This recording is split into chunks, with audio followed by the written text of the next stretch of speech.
Assalamualaikum dan salam sejahtera. Berita perdana edisi Sabtu 19 September. Saya Lawendra Fiona Berbaikan. Dan saya Ivan Tuh. Berikut paparan utama malam ini. Kerajaan akan lebih sensitif dan responsif terhadap suara NGO Islam. Tidak perlu pendekatan melampau dalam mempertahan kesucian Islam. Aku janji Gabungan Rakyat Sabah realistik mengambil kira kepentingan dan keperluan rakyat Sabah.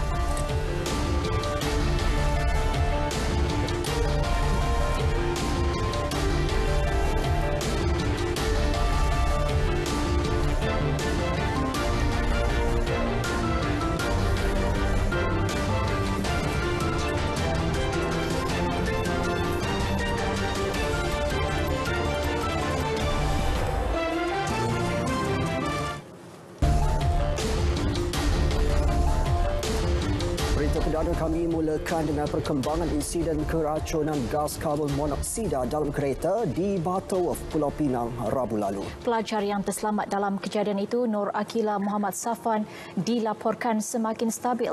Ketua Polis Daerah Seberang Perai Tengah, ACP Syafiq Abdul Samad memaklumkan mangsa bagaimanapun masih ditempatkan di unit rawatan rapi Hospital Angkatan Tentera Tuanku Mizan. Ketika ini, dia masih belum sedarkan diri dan berada di bawah pengawasan doktor. Dalam pada itu, polis mengklasifikasikan kematian mangsa yang lain sebagai mati mengejut. Dalam kejadian itu, Nur Akilah terselamat walaupun kritikal. Kembarnya Nur Adilah pada awalnya terselamat namun meninggal dunia kemarin. Rakan mereka Sharifah Farisha Said Fati maut di tempat kejadian, manakala Ayuni Syazwani Sabri meninggal dunia ketika dirawat di Hospital Seberang Jaya.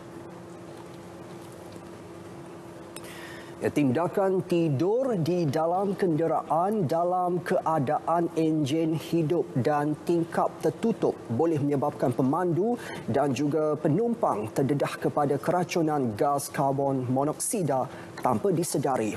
Menurut Pegawai Perubatan Klinik Chenang Langkawi, Dr. Muhammad Reza Abdul Rahman, sifat gas karbon monoksida yang tidak menghasilkan bau atau warna menyebabkan ia sukar dikesan apabila memasuki ruang kenderaan. Bahayanya adalah gas karbon monoksida ini dia mengganggu sistem pernafasan manusia. Dia menyebabkan gangguan pada pertukaran gas, oksigen dan sel darah merah. Okey, jadi jika ada gas karbon monoksida ni di ruangan, gas ini akan pergi ke sel darah merah itu, menyebabkan oksigen tidak dapat membuat pelekatan pada sel hemoglobin dan seterusnya mengganggu proses pertukaran gas oksigen dan menyebabkan sel-sel di dalam badan kita mengalami kekurangan oksigen. Sekiranya terdedah kepada gas karbon monoksida dalam kuantiti yang banyak, ia akan menyebabkan individu tidak menerima jumlah oksigen yang mencukupi dalam badan, seterusnya membawa kepada kematian.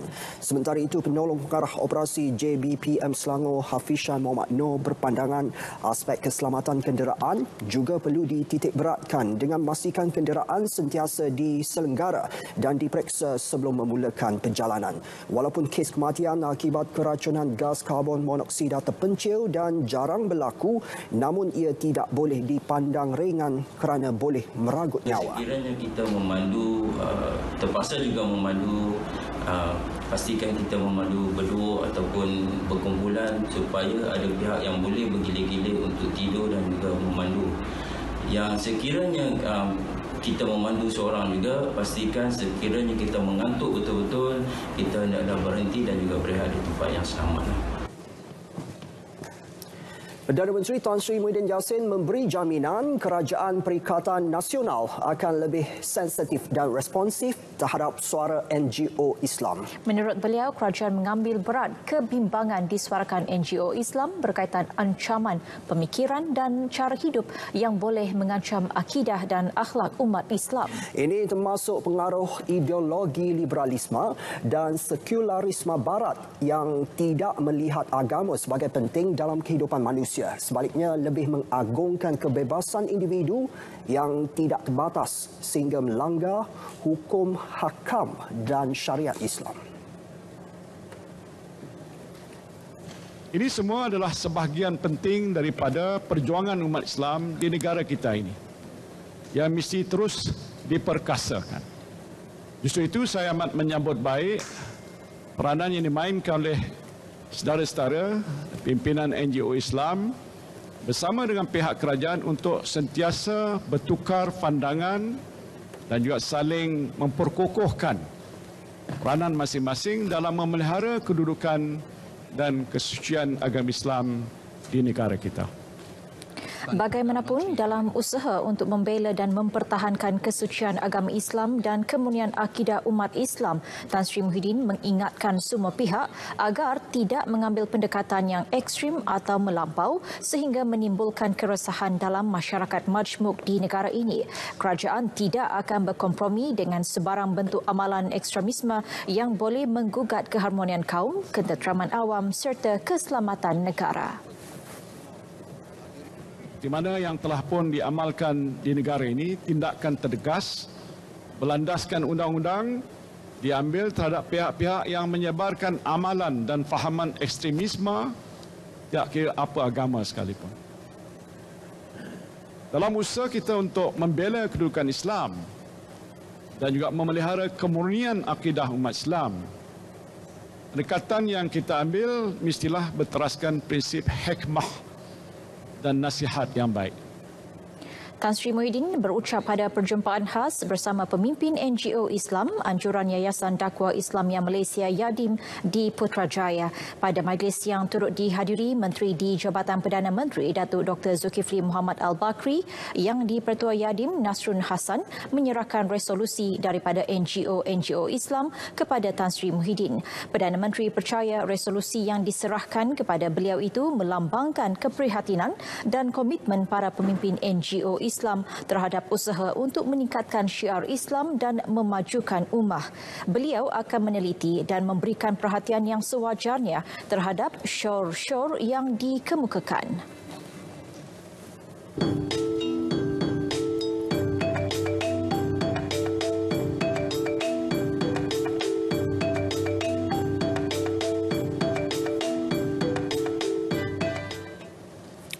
177 ahli warisan bahagian Kimanis meninggalkan parti itu dan menyerahkan borang keahlian mereka kepada Parti Pribumi Bersatu Malaysia Bersatu hari ini. Mereka yang terlibat dari 3 cawangan iaitu Lumbanau 57 orang, Mawau 77 dan Piasau 43 orang. Tindakan keluar parti dibuat kerana mendakwa perjuangan warisan yang disertai mereka sejak awal penubuhan parti itu sudah berubah dari landasannya. Ahli cawangan Lumat Muhammad Sudin 60 tahun berkata hala tuju warisan kini sudah tidak seperti yang mereka perjuangkan. Kenyataan itu turut disokong oleh bekas AJK wanita warisan bahagian Rosmawati Othman 48 tahun yang kesal dan hilang kepercayaan kerana tiada lagi pemimpin yang boleh memimpin mereka dalam parti itu. Kami disingkirkan. Pejuang asal. Kami memang pejuang yang asal, tapi bila sudah ke PDM baru digantikan yang baru, kami disingkirkan, tidak dipakai sama sekali. Borang keahlian mereka diserahkan sendiri kepada Setiausaha Agung Bersatu Datuk Seri Hamzah Zainuddin. Aku janji Gabungan Rakyat Sabah GRS bagi PRU DUN Sabah ke-16 bukan gula-gula pilihan raya. Tegas Ketua Badan Pemimpin Bersatu Sabah Datuk Seri Haji J. Noor, setiap janji yang dibuat adalah realistik mengambil kira kepentingan dan keperluan rakyat negeri di bawah payu. Kita membuat satu aku janji ataupun manifesto ini setelah kita berbincang dengan rakan-rakan kita dalam Perikatan Nasional, Barisan Nasional dan juga PBS. Ini kita capai untuk kita tawarkan kepada rakyat, untuk kita bawa negeri Sabah dan rakyat ke arah yang lebih baik dan lebih maju ke depan. Dan ini adalah sesuatu yang boleh kita capai. Kita tidak mahu satu janji retorik ataupun janji-janji seperti yang telah dijanjikan oleh warisan dan sebagainya. Banyak yang tidak dapat ditunaikan. Kita tidak mahu begitu. Beliau yang juga calon Perikatan Nasional bagi kerusi DUN N12 Sulaman memaklumkannya secara eksklusif kepada RTM di Kota Kinabalu. PN bersama Barisan Nasional dan Parti Bersatu Sabah berjanji akan meneruskan penambahbaikan untuk kesejahteraan penduduk Sabah sekiranya menang dalam pilihan raya kali ini. Aku janji Gabungan Rakyat Sabah GRS itu berpaksikan kepada 9 teras utama, antaranya perkara berkaitan pembangunan infrastruktur, ekonomi, pendidikan, kesihatan dan keselamatan rakyat Sabah. Dalam pada itu, golongan muda di Sabah diminta membantu merealisasikan misi Gabungan Rakyat Sabah GRS untuk mengambil alih tampuk pemerintahan negeri itu pada 26 September ini. Ketua Amarda Nasional Bersatu Wan Ahmad Faisal Wan Ahmad Kamal berkata, pilihan mereka amat penting kerana ia merupakan penentu masa depan negeri itu. Beliau juga yakin sekiranya GRS berjaya menang, Sabah dan juga Sarawak bakal menjadi enjin ekonomi di negara ini sekaligus membantu meningkatkan taraf hidup rakyat tempatan.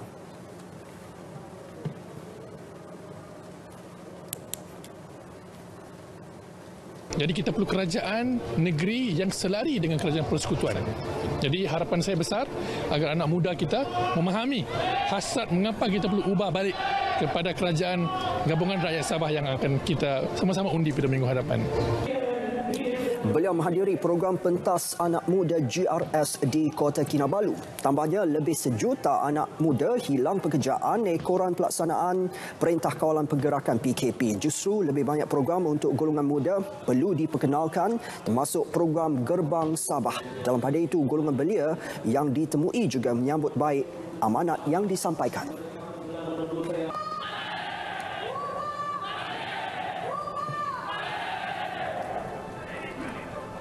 Just now tadi diorang sudah kasih tahu secara terang apa yang mereka perjuangkan, apa yang anak muda boleh buat, apa yang kami boleh mencapai sebagai perjuangan bersama. Sebagai anak muda, ini adalah peluang yang sangat besar dan ditunggu-tunggu oleh orang muda, di mana parti-parti politik yang besar mempunyai pengaruh yang besar.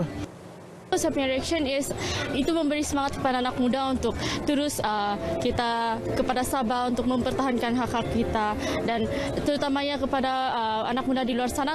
Sebab ini muda-mudi sekarang ni diorang punya semangat kan saya rasa lebih setaraf dengan yang mereka-mereka yang veteran ni sekarang lah, pemimpin-pemimpin kita. So why not kita bagi chance untuk kita semua ni untuk berdiri sama-sama memajukan negeri Sabah. Okey, Parti BN ini diharap lebih lebih dipercayai dan dapat membuktikan kali ini untuk dia membangun sama-sama.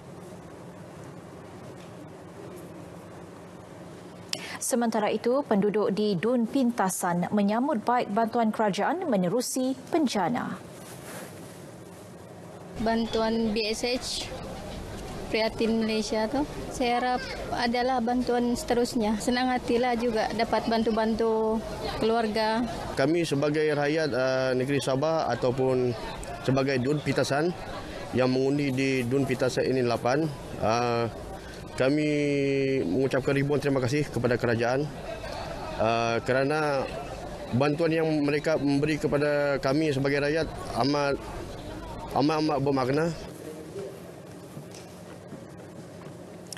5 juta ringgit daripada keseluruhan peruntukan bagi program Dana Kandungan Digital DKD 2020 telah disalurkan kepada penggiat industri seni di Sabah. Jumlah itu meningkat 3 juta ringgit berbanding tahun lalu.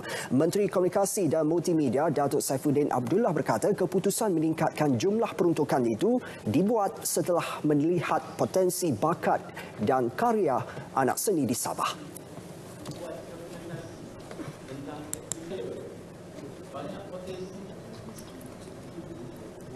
Bakat di Malaysia, di seluruh Malaysia ni sebenarnya banyak.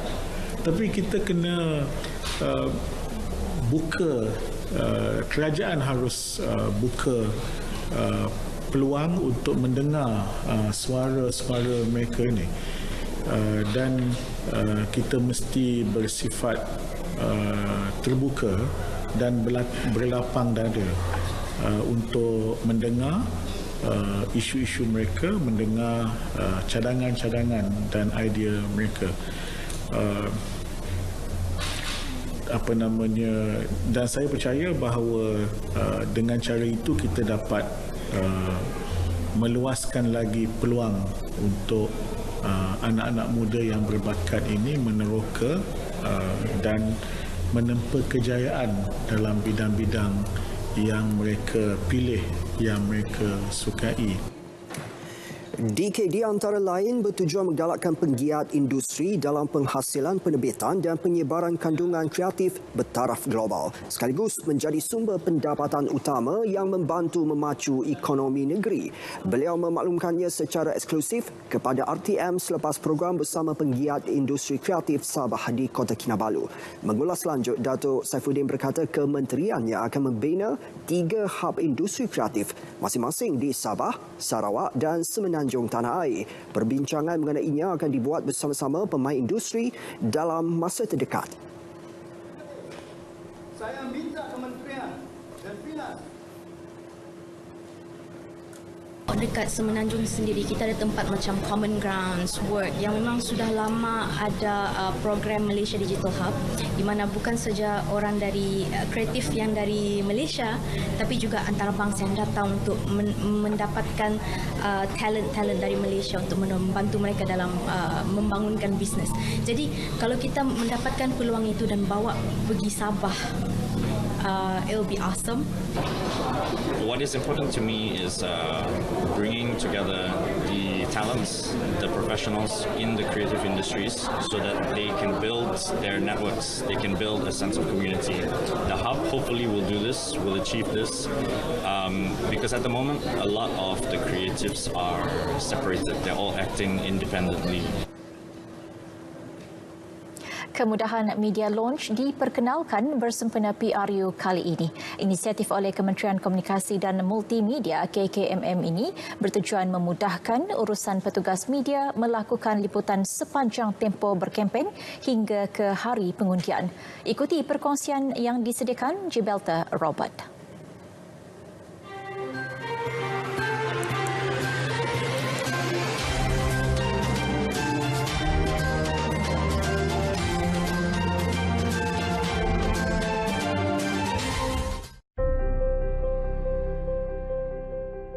PRU Dun Sabah kali ini menyaksikan kehadiran ramai pengamal media dari dalam dan luar negara membuat liputan mewakili organisasi masing-masing.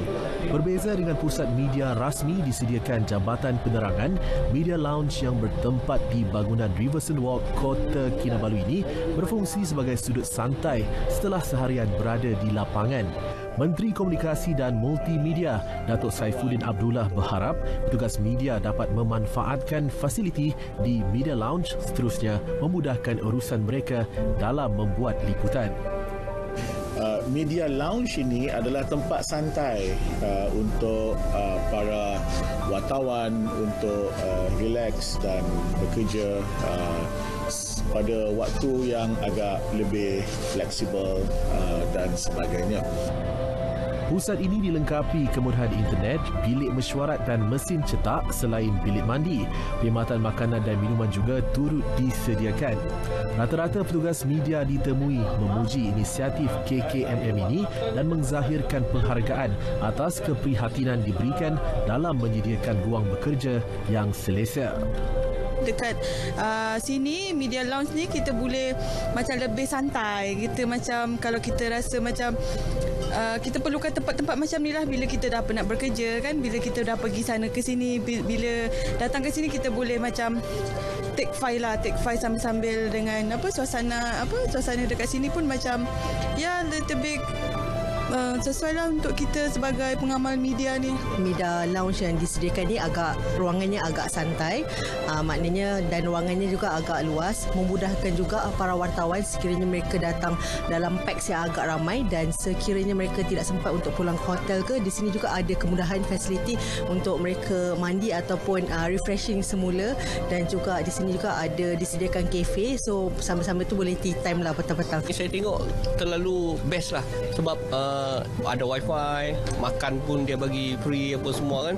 Lepas tu tempat wang untuk kita buat kerja ni banyak. Lepas tu ada plug apa semua, kita biasalah kita perlu plug dengan wifi lah.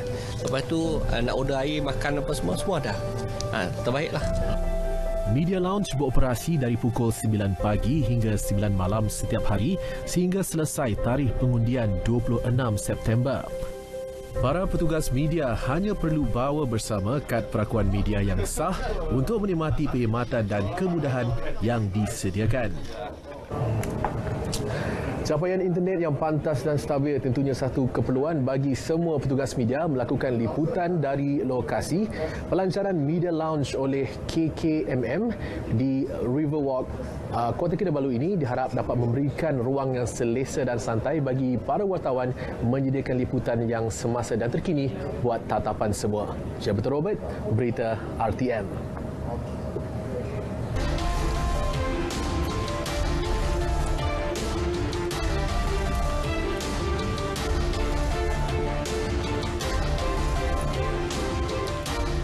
Satu kes kematian akibat COVID-19 dilaporkan hari ini di Kedah, menjadikan jumlah kes meningkat kepada 130. Kes terbaru membabitkan lelaki tempatan berusia 82 tahun yang mempunyai latar belakang penyakit serut. Sementara itu, Ketua Pengarah Kesihatan Tan Sri Dr. Noor Syam Abdullah dalam satu kenyataan berkata 20 kes baharu dicatat dengan 17 daripadanya membabitkan penularan tempatan. Di Kedah, 9 kes dikesan. 8 melibatkan kluster sungai, manakala 1 merupakan kes severe acute respiratory illness SARI di Hospital Sultanah Bahiyah Al-Ostar. Di Sabah pula, 8 kes direkodkan. 3 merupakan saringan rujukan ke Hospital Tawau dan Hospital Sempurna. Manakala masing-masing 1 kes melibatkan SARI di Hospital Tawau, saringan pra-pembedahan di Hospital Keningau dan saringan komuniti di Tawau. Juga 1 kes dikesan bagi kluster Benteng Lahad Datu dan 1 lagi melibatkan kluster baharu Bakau. Dalam pada itu, 51 kes dilaporkan pulih hari ini, manakala 12 kes sedang dirawat di ICU, termasuk 2 kes memerlukan bantuan pernafasan. Berikut status terkini COVID-19 dalam negara diikuti data kes positif harian mengikut negeri-negeri.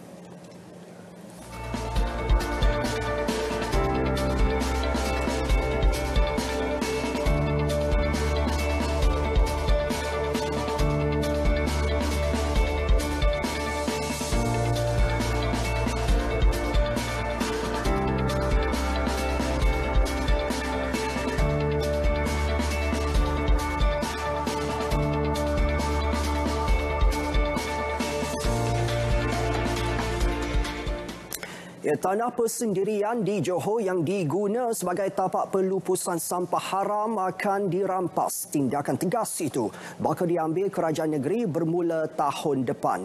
Esko Perumahan dan Kerajaan Tempatan Negeri Ayub Jamil berkata 189 lokasi seumpama itu dikesan di Iskandar Puteri dan Johor Bahru. 88 daripadanya merupakan lokasi berulang. Tanah persendirian tidak boleh rampas tanah.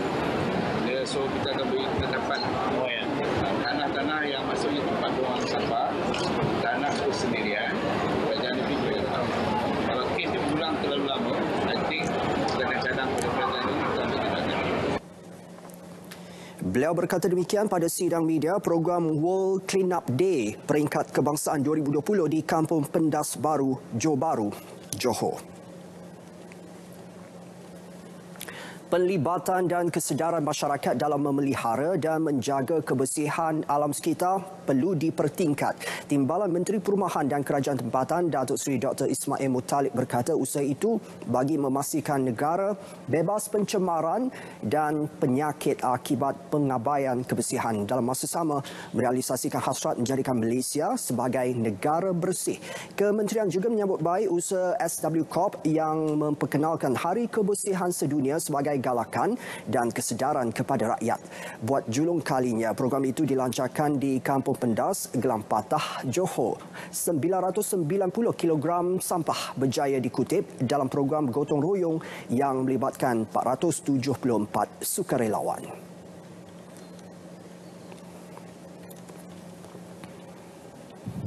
Saya bangga dengan kehadiran penduduk, badan-badan sukarela dan juga pemimpin-pemimpin setempat masyarakat khususnya di peringkat kampung, luar bandar dan sebagainya dalam memberikan sokongan kepada kita melancarkan dan membuat kempen kesedaran kepada penduduk negara kita dalam usaha kita membesarkan negara dan menjadikan negara Malaysia sebagai negara yang bersih, harmoni dan sebagainya. Jadi kita kena libatkan masyarakat untuk kita membersihkan kawasan-kawasan inilah. Jadi ini yang kita sedang laksanakan World Clean Up Day, maknanya penglibatan masyarakat untuk bersama-sama dengan kerajaan untuk membersihkan kawasan mereka lah. Program itu diadakan serentak di 44 lokasi di seluruh negara melibatkan 85 NGO serta lebih 4,000 peserta. Kawasan yang dibersihkan termasuk tempat rekreasi, pantai dan tebing sungai.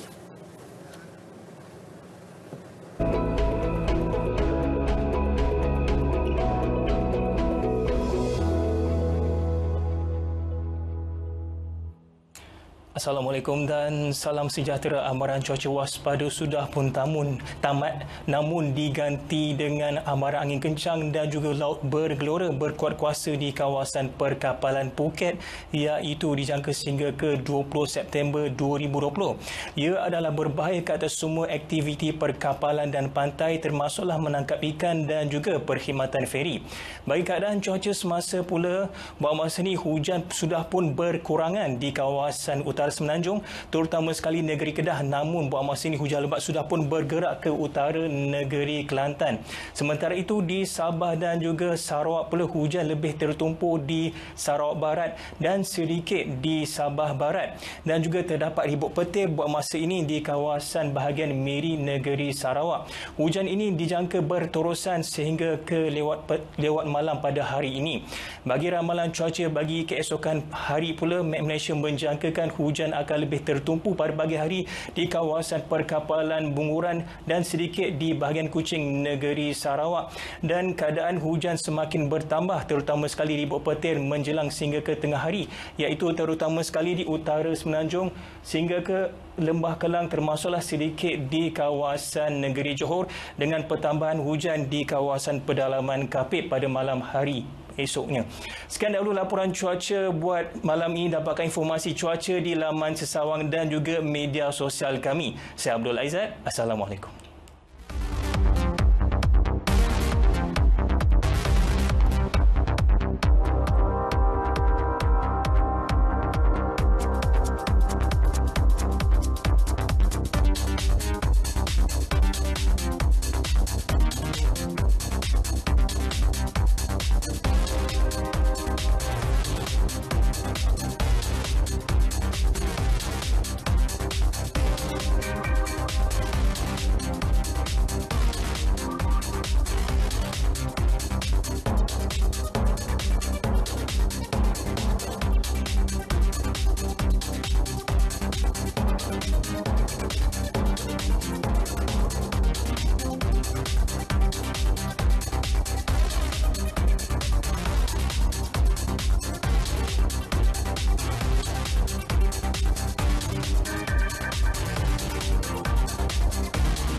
sekeluarga lakar sejarah buat terjunan solo.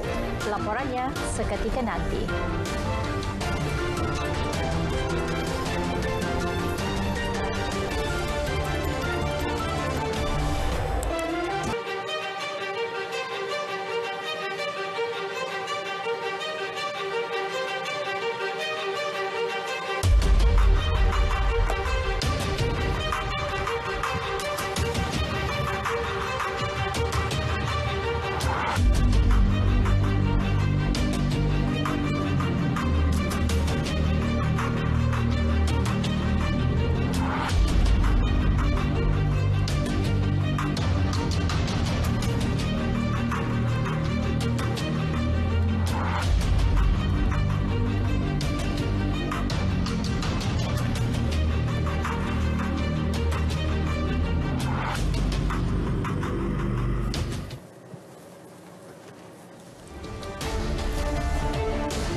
Seorang bekas pegawai kanan Angkatan Tentera Malaysia ATM bergelar Datuk dan seorang pengarah syarikat pembekal direman 3 hari bermula hari ini. Ia bagi membantu siasatan berhubung tuntutan palsu projek naik taraf jalan raya di pedalaman Sarawak. Perintah reman itu dikeluarkan penolong pendaftar Mahkamah Magistrat Putrajaya Siti Roslizawati Muhammad Zanin. Menurut sumber Suruhanjaya Pencegahan Rasuah Malaysia SPRM, kedua-dua suspek lelaki masing-masing berumur 62 dan 56 tahun itu ditahan di Ibu Pejabat SPRM Putrajaya kira-kira pukul 5 petang dan 11 malam semalam ketika hadir memberi keterangan. Tuntutan itu membabitkan pelaksanaan 10 projek jalan negeri di pedalaman Sarawak di bawah Kementerian Pertahanan yang bernilai lebih 800 juta ringgit. Ia membabitkan projek pembinaan jalan menghubungkan beberapa bandar kecil di Sarawak seperti Kapit, Bakelalan, Belaga dan Limbang yang dikenali sebagai projek jiwa murni di bawah kementerian berkenaan yang dianugerahkan kepada syarikat itu sejak tahun 2010 hingga 2016. 3 sekeluarga melakar sejarah apabila membuat terjunan payung terjun secara solo. Mereka terjun dari pesawat jenis Cessna Caravan 208 pada ketinggian 4,500 kaki di lapangan terbang Tekah Taiping, Perak. Pakar neurosejuri sebuah hospital swasta di Melaka, Dr. Sani Sayuti, 51 tahun, terjun bersama isterinya Wan Razlila Wan Hassan, 41 tahun dan anak mereka Izzat Izzuddin, 14 tahun. Mereka antara 33 peserta yang mengambil bahagian pada acara A-Strip Taiping yang diadakan sempena Bulan Kebangsaan. Lebih membanggakan, Izzat Izzuddin juga muncul penerjun termuda di Asia membuat terjunan secara solo dari pesawat Cessna Caravan 208. Dr. Sani berkata terjunan solo ini kali pertama dilakukannya bersama ahli keluarga bagi melakar sejarah. Pengalaman ini saya rasa semua orang patut lakukan. Memang exciting, memang mencabar, memang sedap, memang best, memang cool. Kena cuba datang buat. Untuk terjunan seterusnya, mereka sekeluarga bercadang melakukannya di Australia atau New Zealand. Program ini diadakan sejak tahun 2015 dan kali pertama melibatkan penyertaan bersama keluarga.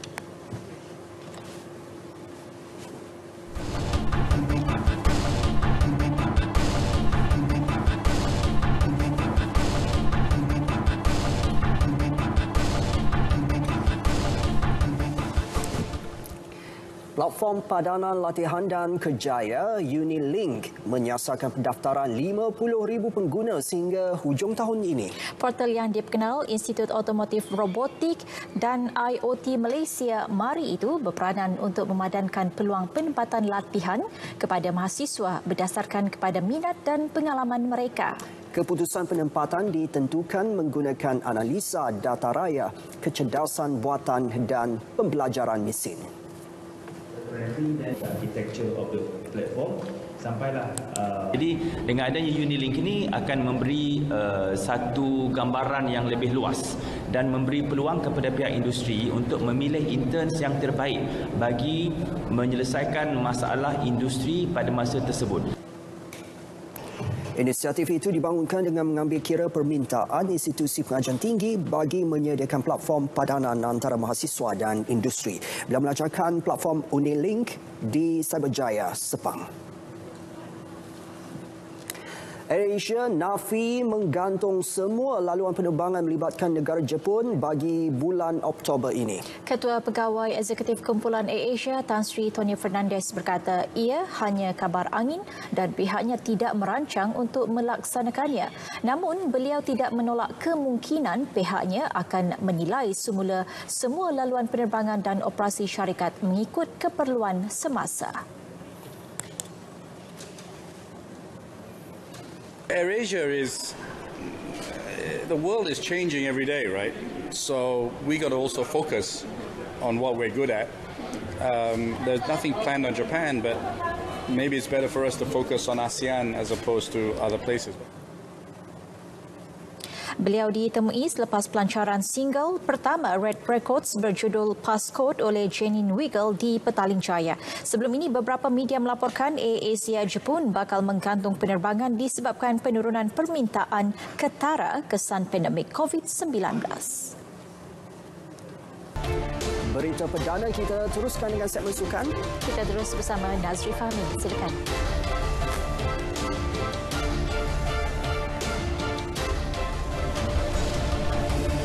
TRW tunai janji selesai tunggakan gaji.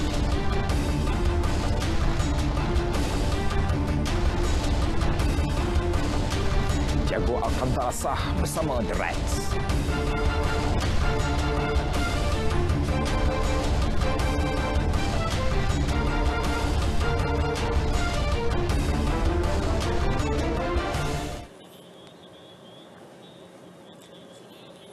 Terima kasih Fiona dan Ivan. Assalamualaikum. Salam sukan untuk semua. Jawatankuasa tertinggi Sukan Malaysia Sukma bercadang untuk mengubah modul pelaksanaan tamasya itu dengan menganjurkannya secara bersilih ganti, iaitu 2 tahun di negeri tuan rumah dan 2 tahun selepas itu di sekitar Lembah Kelang. Menteri Belia dan Sukan Datuk Seri Rizal Nana Marikan berkata pihaknya akan mengemukakan cadangan sebagai nota makluman kepada mesyuarat jemaah kabinet nanti. Sebab itu, unit perancangan ekonomi menyarankan agar Sukma dianjurkan 4 tahun sekali untuk mengurangkan beban kewangan. Ini sekaligus dapat mengurangkan beban, terutamanya dari aspek-aspek perbelanjaan modal ataupun capital expenditure yang menelan belanja yang cukup tinggi. Setiap kali perbelanjaan bila mana kita adakan Sukma, dari segi kos penganjuran, OPEX dia, dari segi CAPEX dia, sometimes menelan belanja hampir 10 bilion. Beliau berkata demikian selepas mempengusikan mesyuarat Jawatankuasa Tertinggi Sukan Malaysia Sukma Johor 2020 di Iskandar Puteri Johor. Tambahnya, ia juga membolehkan fasiliti-fasiliti sukan yang lengkap di Selangor dan Kuala Lumpur digunakan dengan kerap. Sementara itu, mesyuarat Jawatankuasa Tertinggi Sukan Malaysia Sukma Johor 2020 memutuskan untuk menganjurkan para Sukma terlebih dahulu pada 8 hingga 13 Mac tahun depan. Manakala Sukma Johor 2020 akan dianjurkan pada 2 hingga 10 April. Menteri Belia dan Sukan Datuk Seri Rizal Nana Marikan berkata keputusan itu dibuat kerana seramai 171 atlet akan terlibat dengan peperiksaan sijil tinggi pelajar Malaysia STPM bermula 1 hingga 9 Mac 2021.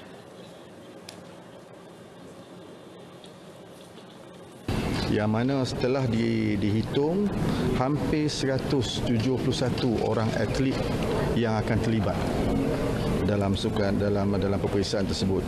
Maka setelah mengambil pandangan dan sebagainya, maka akhirnya kita telah melakukan perubahan yang cukup minor saja, iaitu mengubahkan para dahulu kemudian Sukma berikutnya. Beliau ditemui selepas mempengusikan mesyuarat berkenaan di Iskandar Puteri Johor. Tambahnya, ahli jawatankuasa tertinggi akan mengadakan mesyuarat terakhir untuk memuktamadkan penentuan tarikh penganjuran pada Disember susulan pandemik COVID-19.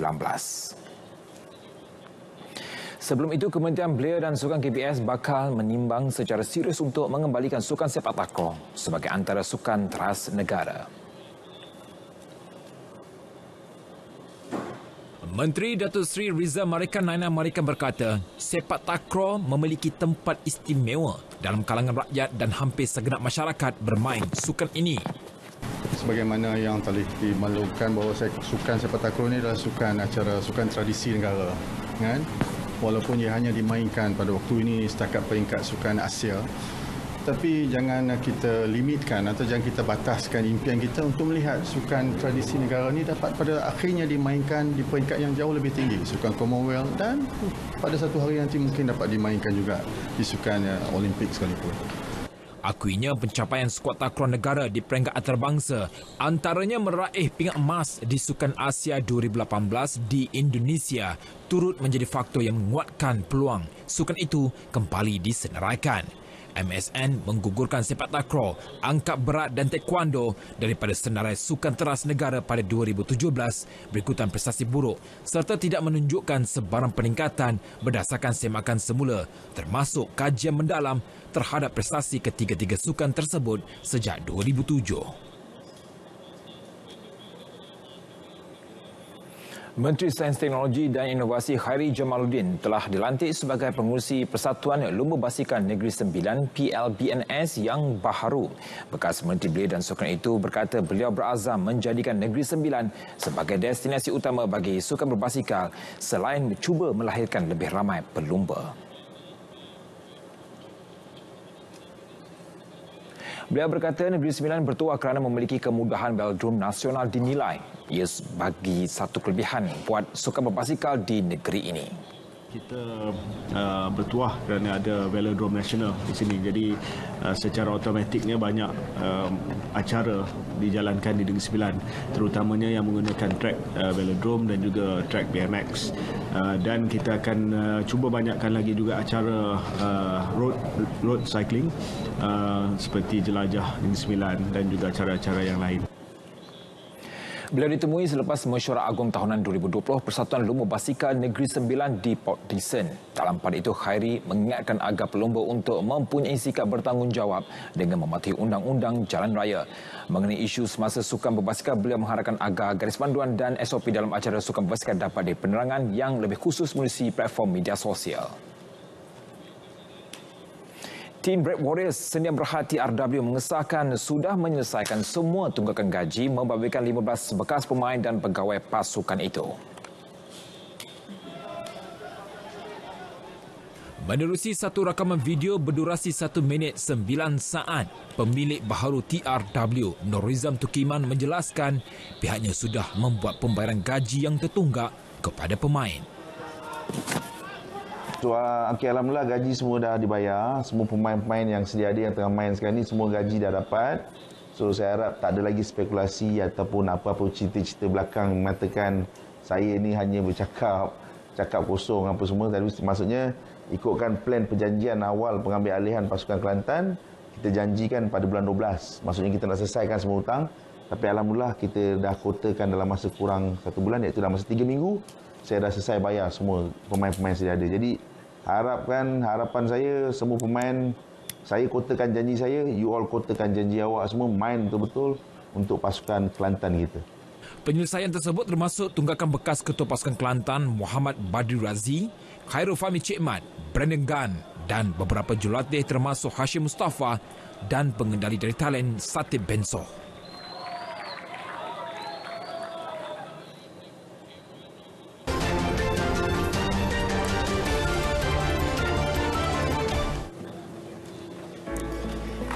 Pelakon Bollywood Akshay Kumar mendedahkan beliau minum air kencing lembu setiap hari kerana percaya khasiatnya mampu melawan COVID-19. Bagaimanapun, belum ada kajian dan bukti saintifik terhadap dakwaan itu. Jadi, jangan ikut amalan Akshay Kumar.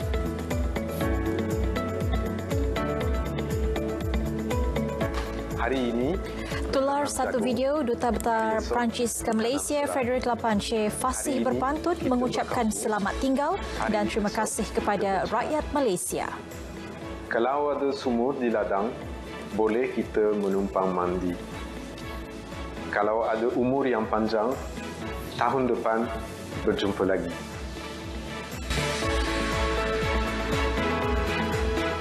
Seorang wanita di Jawa Tengah Indonesia membeli motosikal menggunakan duit shilling yang dikumpul dalam sebuah botol air. Siti Barokah mengumpul duit shilling RM1,000 selama 3 tahun setengah.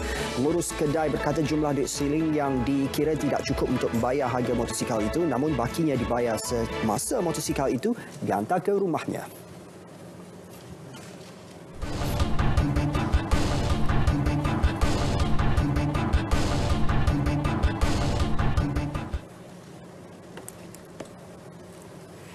Dengan sekali lafaz pelakon telefilm Dia Tidak Berdosa, Raja Afiq sah bergelar suami kepada anggota polis juga penyanyi Safwani Yusof pagi tadi.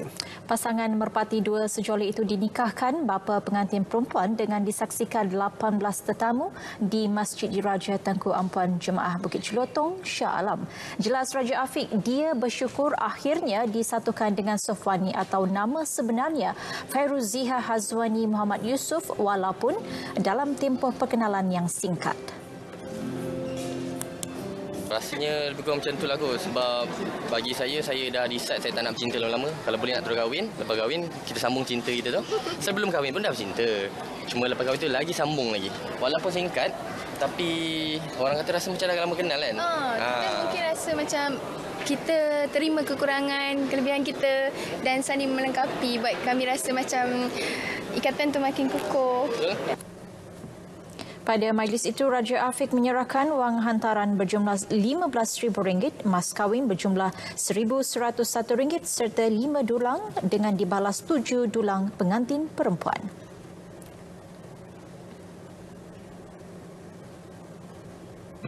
Tahniah kami ucapkan. B-Diva malam ini juga ingin mengetengahkan penyanyi Shah N. Anda mungkin tidak pernah mendengar nama itu, tetapi sebenarnya Shah N mula menyanyi sejak kecil dan pernah menyertai program pencarian bakat cilik pada usia 12 tahun. Dan bagi meneruskan perjuangan dalam bidang nyanyian, Shah N tampil dengan single pertama berjudul Bersabarlah Sang Hati, hasil nukilan komposer Nizam Baharudin dan Mi Rawoh.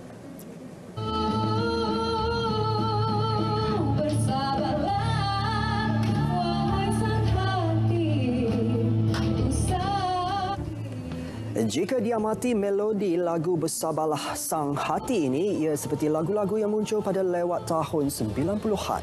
Sejujurnya saya memang minati genre yang sebegini. Memang daripada kecil saya dibesarkan dengan mendengar lagu-lagu yang lama. Dan saya boleh dikatakan ingat masih menyanyi lagi lagu-lagu lama. Dan apabila saya dapat saja lagu ni, dengar dia punya genre apa semua, saya rasa memang sangat-sangat jatuh hati lah dengan lagu. Dia memang nak sangat nyanyi sebab saya rasa memang berkait rapat dengan saya. Mempunyai pekerjaan tetap sebagai guru di Sekolah Pendidikan Awal Kanak-kanak, pada masa sama mempunyai butik andaman sendiri, Shah N setakat ini mampu membahagikan masa untuk ketiga-tiga kerjaya yang beliau ceburi. Ini pula mengenai Imran Ajmain yang tidak lagi aktif sehingga ada peminat menganggap beliau sudah melupakan bidang nyanyian. Beliau bercakap kepada B-Diva, beliau berehat seketika untuk lebih fokus kepada perniagaan miliknya. Imran bagaimanapun akui beliau rindu kepada dunia nyanyian kerana ia sudah sebati dalam dirinya.